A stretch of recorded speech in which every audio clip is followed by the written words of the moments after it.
Gnous.com.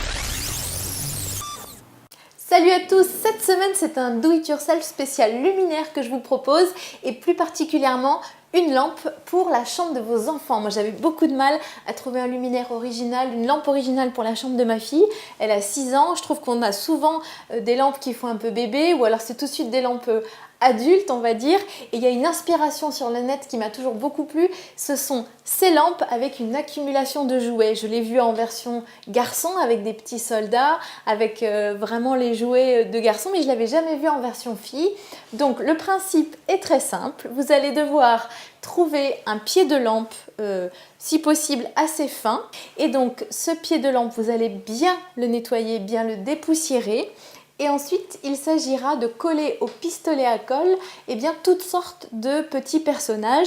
Donc l'idée, c'est vraiment d'aller chercher dans la chambre de vos enfants ou alors sur les marchés aux puces, les Emmaüs, des petits sujets, soit des animaux, soit des petites poupées, soit même ces fameux jouets qu'on trouve dans les œufs en chocolat. On ne sait jamais quoi en faire. Moi, j'avais toute une collection à la maison et je vous assure que c'est vraiment du plus bel effet.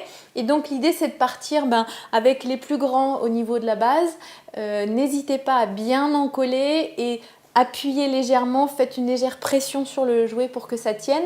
Et alors on va tout simplement faire une accumulation de jouets. Moi je mets les principaux et ensuite une fois que c'est bien solide, parce que vous allez voir certains vont se décoller, il va falloir recoller, soyez patient, mais c'est quelque chose que vous pouvez très bien faire avec votre enfant. Une fois que tout est bien en place, que vous sentez que c'est solide, prenez un cutter, un petit scalpel et une pince à épiler et partez à la chasse au fil, parce que le problème du pistolet à colle, c'est que ça tire énormément de fils et vous le verrez même quand vous ferez la pause, il faudra constamment tirer les fils. Donc une fois que c'est bien sec, vous partez à la chasse aux fils parce que ces fils, si vous les bombez, ils vont apparaître. Et la dernière étape, ce sera bien sûr de bomber là aussi.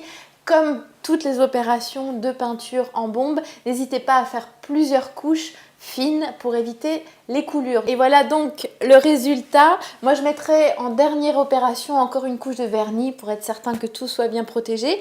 J'ai choisi un blanc mat, ça donne aussi un côté très déco. Le brillant apportera un autre effet, mais je trouve ça assez amusant d'avoir le côté mat sur des jouets en plastique. Je vous montre, j'ai fait encore une autre version. Ça c'est pour la chambre de ma plus petite fille.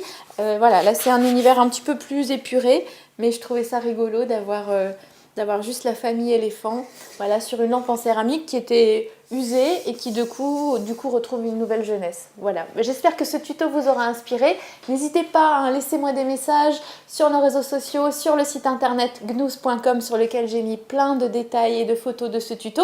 Il y a toujours notre chaîne YouTube à laquelle vous pouvez vous abonner et j'ai hâte de vous retrouver la semaine prochaine pour de nouvelles inspirations do it yourself. Salut! Gnous.com.